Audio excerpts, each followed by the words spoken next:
এখন রবিউল আউয়াল মাস। গত বুধবারে 12 রবিউল আউয়ালের ছুটি দেশব্যাপী পালিত হয়েছে। রবিউল আউয়ালকে কেন্দ্র করে সারা দেশে আলাদা একটি আমেজ তৈরি হয়। আমার স্টাডি অনুযায়ী যতটুকু জানি, রবিউল আউয়াল মাসকে কেন্দ্র করে আলাদা আমেজ তৈরি হওয়ার চিত্রটা আমাদের এই সাবকন্টিনেন্ট ছাড়া পৃথিবীর আর কোথাও পাওয়া যায় না। বলা যায় বর্তমানে বাংলাদেশে যে ঈদে মিলাদুন নবী নামে যে উৎসব পালিত হচ্ছে, এটা 1974 সালের আগে হয়নি।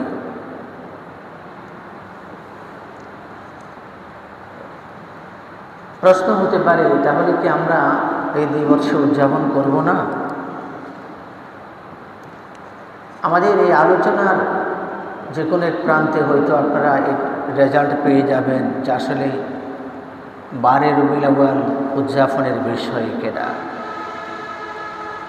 আমাদের আগে বোঝা দরকার, আল্লাহ রাসূল সাল্লাল্লাহু আলাইহি সাল্লাম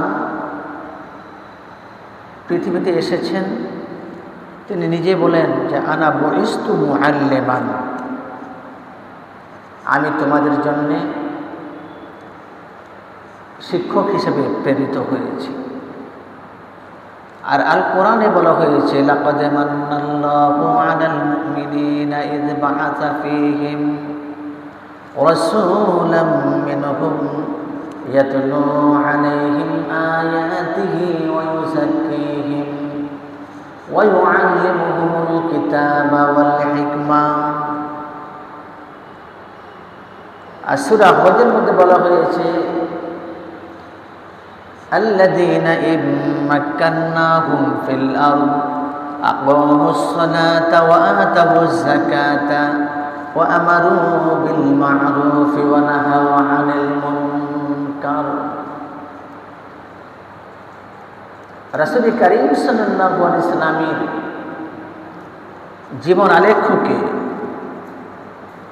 ইতিহাসবিদগণ 2 ভাগে তুলে ধরেছেন। কয়টা ভাগ? 2টা ভাগে তুলে ধরেছেন।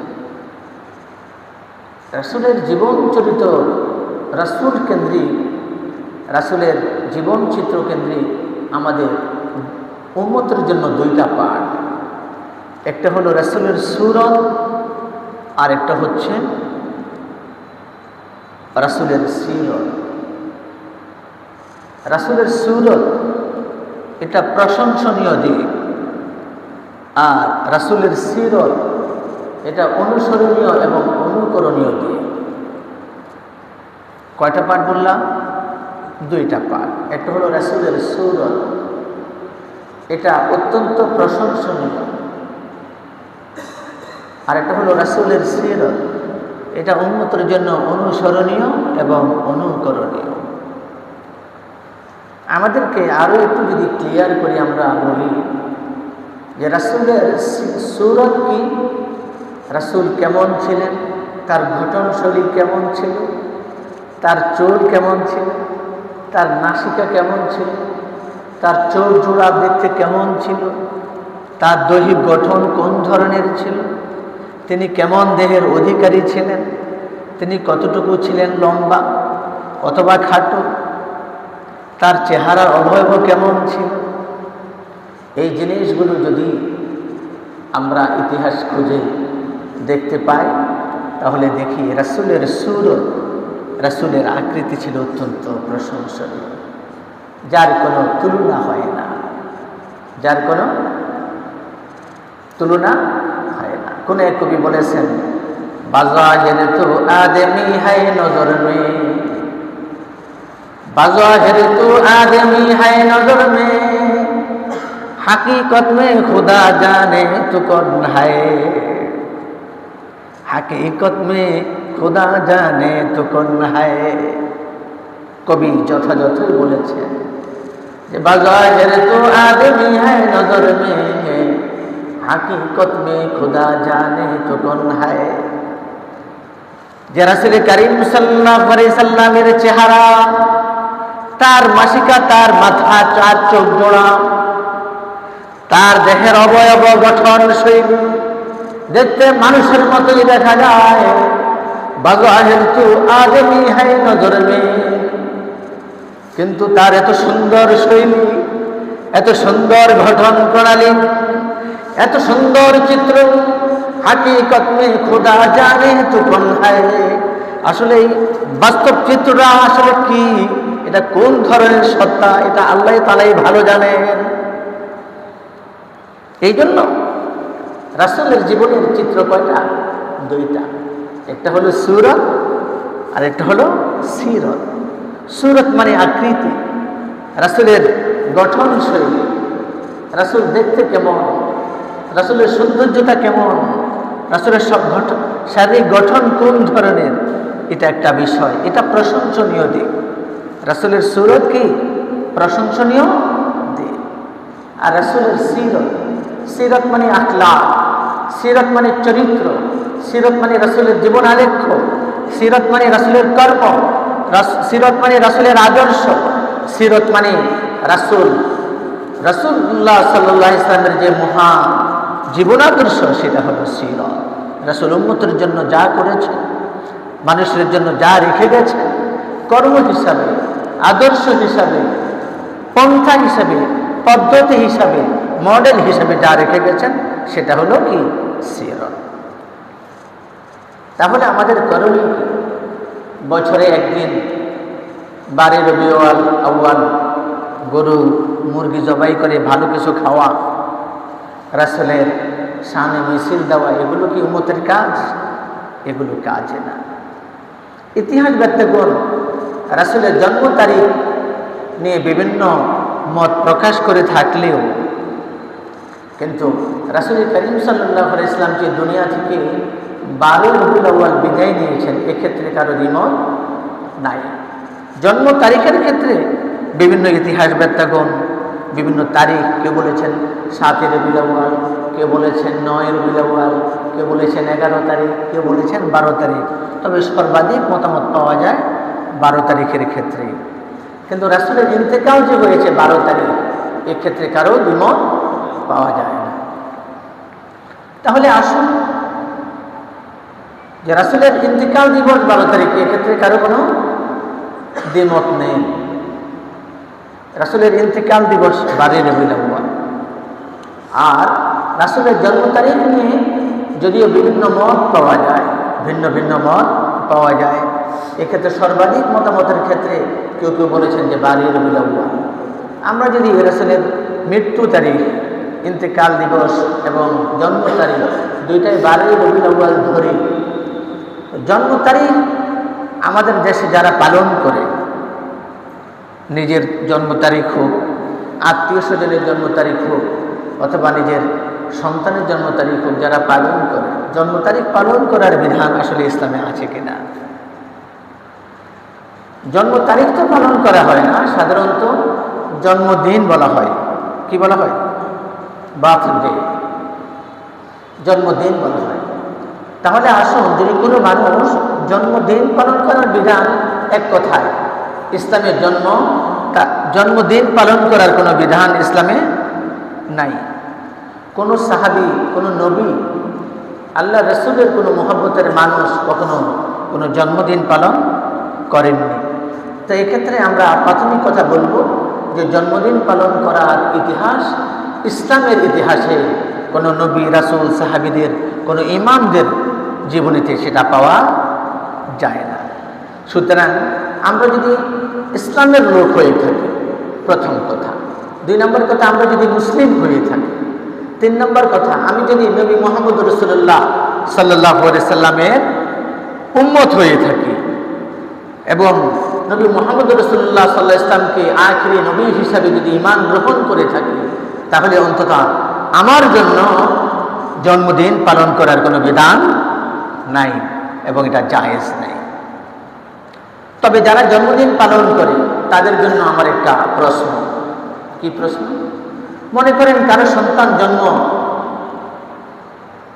গ্রহণ করলো সোমবার, কি বার? সোমবার। এখন যদি জন্মদিন পালন করে তাহলে প্রতিটা সোমবারেই কিন্তু তার জন্য জন্মদিন, যেহেতু সে বার্থডে বলে। কি বলে? কি বার্থডে বলে নাকি বার্থ ডেট বলে?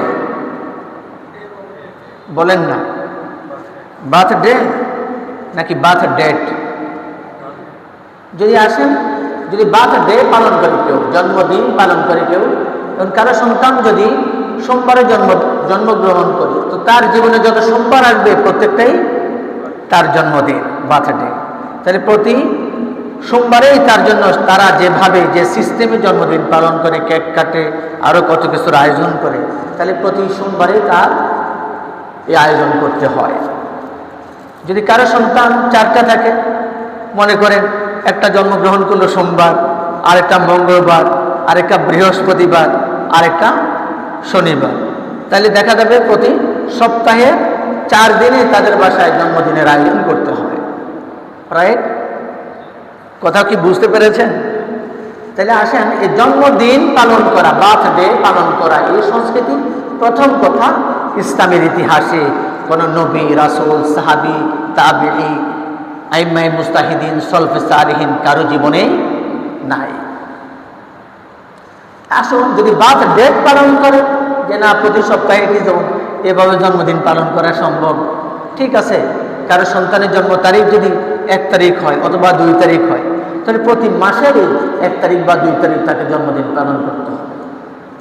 সন্তান যদি বাসায় 4টা থাকে বা 5টা থাকে, তাহলে 4টায় যে একই তারিখে করেছে এমন তো না জন্মগ্রহণ, তাহলে তাকে প্রতি মাসের ওই নির্দিষ্ট তারিখগুলোতেই জন্ম তারিখ পালন করতে হয়। তো এটা তো আর জন্ম ডেট বলে না, বলে বার্থডে। কি বলেন? বার্থ ডেট বলে না, কি বলে? বার্থ ডে বলে না। আমরা জন্ম মাস পালন করি যদি কেউ বলে, তো কারো সন্তান যদি ফেব্রুয়ারি মাসে কি করে? জন্মগ্রহণ করে, তাহলে প্রতি বছর পুরো ফেব্রুয়ারি মাস তাকে এই জন্ম মাস পালন করতে হয়। আবার যদি কেউ বলে যে না আমরা জন্ম বছর পালন করব, তাহলে তার জীবনে এটা একবারই, অর্থাৎ মনে করেন সে 1974 সালে জন্মগ্রহণ করেছে, এটা তার জীবনে এই বছরটা একবারই এসেছে, আর ফিরে আসবে না। সুতরাং জন্ম, birthday, birth date, birth month, birth year কোনোটাই কি নয়, প্রযোজ্য নয়। এ কথাটা কি আসলে বুঝতে পেরেছেন? হ্যাঁ, এখন আপনারা বলেন আসলে কি birthday, birth date, birth month অথবা বার্থ ইয়ার এগুলো কি পালন করার কি আসলে সুযোগ আছে? মুসলমানদের জন্য তো সুযোগ নাই। যারা ইহুদি, নাসরা, বেঈমান, ভিন্ন ধর্মের লোক, তাদের পক্ষেও কি এভাবে সম্ভব? বার্থডে পালন করতে গেলে প্রতি সোমবার, প্রতি মঙ্গলবারে তাকে পালন করতে হয়। বার্থ ডেট পালন করতে প্রতি মাসে তাকে একটা তারিখ, নির্দিষ্ট তারিখে পালন করতে হয়। আর যদি বলে মানে বার্থ মান্থ, জন্ম মাস পালন করবে, তাহলে তো তাকে পুরো মাস ব্যাপী আয়োজন করতে হয়। যদি বলে যে বার্থ ইয়ার, জন্ম বছর পালন করবে, এটা তো তার পক্ষে সম্ভবই না। তার কারণ তার জীবনে যে বছরে জন্মগ্রহণ করেছে সেটা তো আর ফিরে আসবে না, সম্ভব। সুতরাং মুসলিম জনপদে বসবাস করেন, নামও মুসলমানের, ধর্ম পরিচয় দেন ইসলামের, আবার বার্থ ডেট, বার্থ ইয়ার পালন করেন। লজ্জা কি মানুষের আছে? তোমার যে জন্মদিবস পালন করো, তোমার যে মা বাবা তোমাকে গর্ভে ধারণ করলো, জন্ম দিল, লালন পালন করে বড় করলো, সে বা মা বাবার জন্মদিবস পালন করে কখনো?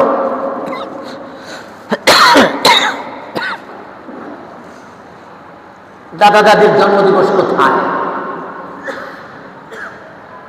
প্রিয় ভাইয়েরা, এই জন্য মনে রাখা দরকার, যদি রাসূল সাল্লাল্লাহু আলাইহি সাল্লামের জীবন আদর্শকে গ্রহণ করতে হয়, তাহলে রাসূল সাল্লাল্লাহু আলাইহি সাল্লামের জীবন আদর্শটা 2টা ভাগে বিভক্ত। একটা হলো রাসূলের সুরত, এটা প্রশংসনীয় দিক। এটা হলো রাসূলের সিরত, এটা হলো সিরত মানে আদর্শ। রাসূল যা করেছেন সেটা করা, রাসূল যা করেন সেটাকে বর্জন করা, এবং রাসূল যা করতে বলেছেন সেটাকে কি করা? গ্রহণ করা, সেটাকে পালন করা। সম্ভবত গেল জুমার বা আগের জুমায় আমি এক্সাম্পল দিয়ে একটা কথা বলেছিলাম, আপনারা কেউ কষ্ট নেবেন না। যেমন রাসূল কারীম সাল্লাল্লাহু আলাইহি ওয়াসাল্লাম বলেছেন যে আমি আমার উম্মতের কষ্ট হয়ে যাবে, না হলে আমি আদেশ দিতাম যে তারা যেন প্রত্যেক নামাজের ওয়াক্তেই মিসওয়াক করে যেন তারা ওযু করে নামাজ আদায় করে। কি করে? মিসওয়াক করে ওযু করে যেন নামাজ আদায় করে। এটা আমি তাদের জন্য লাজেম, ওয়াজিব করে দিতাম। আমার উম্মতের কষ্ট হয়ে যাবে, এই জন্য আমি দিতে পারতেছি না। রাসূলের কথা দ্বারায় পরিষ্কারভাবে একটা কথা বোঝা যায়, সেটা হলো মিসওয়াক করা রাসূল কারীম সাল্লাল্লাহু আলাইহি ওয়াসাল্লামের অত্যন্ত গুরুত্বপূর্ণ একটা সুন্নাহ। কিন্তু আমাদের ঘরে এখন ওয়াশরুমে যান, বাথরুমে যান, বেসিনের সামনে যান, ব্রাশ আছে খুব ঝাঁকানো, সুন্দরভাবে সাজানো। ব্রাশ আছে না? নেই? আছে। টুথপেস্টও সাথে আছে। দেখেন রাসূল কারীম সাল্লাল্লাহু আলাইহি ওয়াসাল্লামের জীবনটা কত সাদামাটা আর কত সহজ। রাসূল কারীম সাল্লাল্লাহু আলাইহি ওয়াসাল্লাম গাছের শিকড় দিয়ে, গাছের ডাল দিয়ে তিনি কি করতেন? মিসওয়াক করতেন। রাসূলের সুন্নতটা একটু সাইডেই রাখেন আপাতত। এটা যদি চিকিৎসা বিজ্ঞানের দিক থেকে আপনি অ্যানালাইসিস করেন যে আসলে গাছের শিকড় দিয়ে, কেরল গাছের শিকড় অথবা নিম গাছের শিকড় দিয়ে আপনি যদি, আরেকটা আছে জাইতুন গাছের ডাল বা শিকড় দিয়ে যদি আপনি মিসওয়াক করেন, আপনি দেখবেন যখন আপনি মিসওয়াক করার জন্য এই যে শিকড়টা একটু চিবিয়ে দাঁত দিয়ে চাবাবেন, তখন এটা থেকে এক রকমের গাছের রস, কষ, একটা ঝাঁঝালো চিত্র অবস্থা বেরিয়ে আসে কিনা? চিকিৎসা বিজ্ঞান বলে এই গাছের রস, কষ, এই স্বাদ এটা দাঁতের মায়ের রোগকে কি করে প্রতিহত করে। অনেক মানুষ বলে খাবারের রুচি নেই, আছে কিনা? বলে কিনা? বলে না? আল্লাহর কসম, আবার বলছি আল্লাহর কসম করে বলছি, জাইতুনের শিকড় দিয়ে, নিম গাছের শিকড় দিয়ে, ডাল দিয়ে আপনি মেসওয়াক করে চিবিয়ে চিবিয়ে মেসওয়াক করেন, দেখবেন আপনার মুখের রুচি ফিরে আসবে। এটা পরীক্ষিত কথা, আল্লাহর কসম। আপনি নিয়মিত এভাবে নিমের শিকড় দিয়ে, জাইতুনের শিকড় দিয়ে, এখন বাজারেও আধুনিক মিসওয়াক পাওয়া যায়, খুব প্যাকেট করা, পাকিস্তান, আরাবিয়ান কান্ট্রিগুলো থেকে আসে ইনটেক করা। একটা মিসওয়াকের দাম সর্বোচ্চ 20 টাকা বা 30 টাকা, খুব হাই কোয়ালিটির হলে 20 টাকা 30 টাকা। কিন্তু আপনি যে প্লাস্টিকের ব্রাশ দিয়ে দাঁত মাজেন, দাঁত বসান, দাঁতের মাড়ি নষ্ট করেন, 1 নাম্বার। 2 নাম্বার, আসলে সুন্নতকে আপনি একদম আনুষ্ঠানিকভাবে প্রতিহত করেন। বিশেষ প্রয়োজনে হতে পারে দাঁতে মাড়িতে কোনো জায়গায় চিপা চাপায় যদি কোনো রকমের কিছু আটকে যায়, আপনি যদি মনে করেন যে ব্রাশ দিয়ে করে ফেলে এটা ক্লিয়ার হয়ে যাবে, তাহলে আপনি হয়তো 1-2 বার করতে পারেন। বিশেষ প্রয়োজনে দাঁতের মাড়িতে কোনো রোগ হলে ডাক্তারের কাছে যায়, সেখানে ডাক্তারও তো যন্ত্রপাতি দিয়ে দাঁত পরিষ্কার করে না, আপনি হয়তো সেভাবে করবেন। কিন্তু রাসূল কারীম সাল্লাল্লাহু আলাইহি ওয়াসাল্লামের যে সুন্নাত মিসওয়াক করা, এটা যে আপনি নিয়মতান্ত্রিক ছেড়ে দিলেন, এই জন্য আজকে দাঁতের মাড়িতে বিভিন্ন ধরনের রোগ হয়, জীবাণু হয়, এবং মানুষ দাঁতের স্বাদ হারিয়ে ফেলে, খাবারের স্বাদ হারিয়ে ফেলে। আপনি দেখবেন ব্রাশ করবেন, ব্রাশ করার পরে কোনো খাবার মুখে দিলে আপনার মুখটা খুব ফ্রি মনে হবে, কিন্তু আপনি খাবারের স্বাদটা সহজে অনুভব করতে পারবেন না। এটা একদম পরীক্ষিত। আমি আজকে বলছি, আপনি তো ট্রাই করে দেখবেন।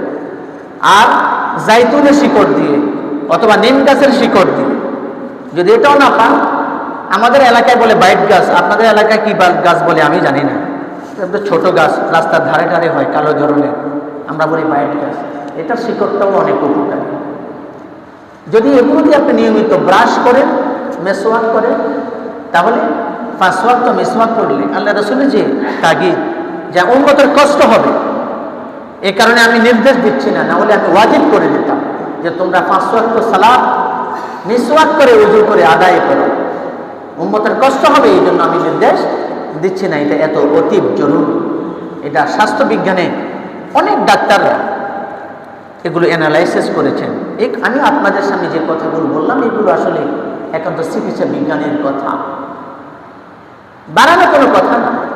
এই জন্য যদি আপনি বলেন যে আমি আল্লাহ রাসূলের উম্মত, আমি আমার দাঁতের মাড়ি ঠিক রাখতে চাই, দাঁতকে রোগ জীবাণু মুক্ত রাখতে চাই, তাহলে আপনি মিসওয়াক ব্যবহার করেন। নিজের স্ত্রী, সন্তান সবাইকে কি করেন, কিনে দেন, ব্যবহারের করে দেন। আমাদের দেশে একদল মানুষ আছে যারা এই সুন্নতের আমল করে, দেখবেন মিসওয়াক পকেটে রাখা আছে না, হাটে বাজারে গেলে অনেক সময়, বিশেষ করে তাবলীগের সাথে যে সমস্ত ভাইয়েরা সম্পৃক্ত, এরা এগুলো খুব আমল টামল করে পকেটে রাখে। অনেক সময় দেখে আমরা এরকম কলম রাখি, সাথে তারা মিসওয়াকটাও রাখে। অনেকে এটাকে উপহাস করে বলে ছাগলের খুঁটি রাখছে, ছাগলের আর ব্রাশ হয় না, ছাগলের খুঁটি দিয়ে কি করে এভাবে মিসওয়াক করে, এগুলো উপহাস করে। আল্লাহর কসম, যদি সত্যি উপহাস করে বলে, আল্লাহর কসম তার ঈমান থাকবে না। যদি সত্যি উপহাস করে কেউ এই ধরনের কথা বলে, মিসওয়াক ব্যবহার করার কারণে যদি বলে যে ছাগলের খুঁটি ব্যবহার করতেছে, সে ব্রাশ কেনার তার সামর্থ্য নেই, আল্লাহর কসম যদি উপহাস করে বলে, তাহলে আল্লাহর কসম তার ঈমান থাকবে না। কেননা মিসওয়াক ব্যবহার করেছেন কে? নবী মুহাম্মদ রাসূলুল্লাহ সাল্লাল্লাহু আলাইহি ওয়াসাল্লাম। এটা হলো রাসূল সাল্লাল্লাহু আলাইহি ওয়াসাল্লামের ব্যক্তিগত জীবনে একটি আমল, যেটা সাহাবায়ে কেরাম আমল করেছেন, যেটা উম্মতকে আমল করার জন্য উৎসাহিত করেছে। একটা সুন্নতের কথা আমি আপনাদেরকে বললাম। রাসূলের সিরত গ্রহণ করা, অনুসরণীয়, অনুকরণীয়, গ্রহণ করার চিত্র, যে রাসূল কিভাবে দাঁত পরিষ্কার করেছেন, সেই চিত্রটা আপনারা অ্যানালাইসিস করেন। আমার মনে নেই ওইভাবে কথাটা, এক যুদ্ধে মুসলমানরা বারবার পরাজিত হচ্ছে। যদি সম্ভব হয় নেক্সট টাইম আমি তথ্য সহ বলব, তবে ঘটনাটা বলে দিই। মুসলমানরা যা বারবার কি পরাজিত হচ্ছে, তখন সাহাবায়ে কেরাম বললেন যে আমরা বারবার পরাজিত হচ্ছি, কারণ কি? তখন খুঁজে টুজে দেখলো যে রাসূল সাল্লাল্লাহু আলাইহি ওয়াসাল্লামের কোনো একটা সুন্নত মনে হয় আমাদের মধ্য থেকে বাদ পড়ে গেছে, নাইলে আমরা তো এইভাবে পরাজিত হওয়ার কথা না। তো খুঁজে টুকে দেখলো যে না, সব আমল ঠিক আছে, কিন্তু মিসওয়াক করার যে সুন্নত, এটা তাদের বাদ পড়ে গেছে। তখন সেনাপতি নির্দেশ দিলেন যে সবাই গাছের ঢাল বা শিকড় সংগ্রহ করো, মিসওয়াক করো। ঠিক এই টাইমে সাহাবীরা, সৈনিকেরা সবাই গাছের ঢাল, পালা, শিকড় সংগ্রহ করে মিসওয়াক করতেছে, দাঁত বসাইতেছে। এর মধ্যে শত্রুপক্ষ তারা একটা গোয়েন্দা পাঠাইছে ক্যারি করার জন্য, যে ওরা কোন অবস্থায় আছে, এখন তারা কিভাবে যুদ্ধের প্রিপারেশন নিচ্ছে, তোমরা একটু খবর নাও। তো তারা না সবাই এখন গাছের শিকড়, ডালপালা সংগ্রহ করে দাঁত বসাইতেছে, মাজতেছে। তখন এই গুপ্তচর ওখানে যে মেসেজ দিল, সাবধান, তোমরা তো তাদেরকে এতদিন হারাইছো, এতদিন তারা কি করছে, বিভিন্ন অস্ত্র শস্ত্র দিয়ে যুদ্ধ করেছে, এখন সবাই দাঁত বসাই যাচ্ছে, সবাইকে চাপাইয়া চাপাইয়া খাইব, সবাইকে আর আস্ত ফেরত দেবে না। সে ওখানে গিয়ে যখন এটা বলিল, তারা ভীত সন্ত্রস্ত হয়ে পড়ছে। দেখেন আল্লাহর কি মহিমা, এই সুন্নতের আমলে পরবর্তী যুদ্ধে তারা বিজয়ী হয়েছে। সুবহানাল্লাহ। প্রিয় ভাইয়েরা, আপনার ঘরে শান্তি ফিরিয়ে আনার জন্য রাসূল কারীম সাল্লাল্লাহু আলাইহি ওয়াসাল্লাম যে কোনো একটা সুন্নতের আমল জারি করে দেন, দেখবেন এই দারিদ্রতার মাঝেও আপনি অনেক সুখী থাকবেন। আল্লাহ তাআলা আমাদেরকে নবী করিম সাল্লাল্লাহু আলাইহি ওয়াসাল্লামের এই জিন্দেগির আমল করার তৌফিক দান করুন। এই বিষয়ে আমরা বিস্তারিত কথা আগামী জমে আরও বলবো। সবাই আজানের সাথে সাথে মসজিদে আসবেন। আল্লাহ তাআলা আমাদেরকে তৌফিক দান করুন। আমিন।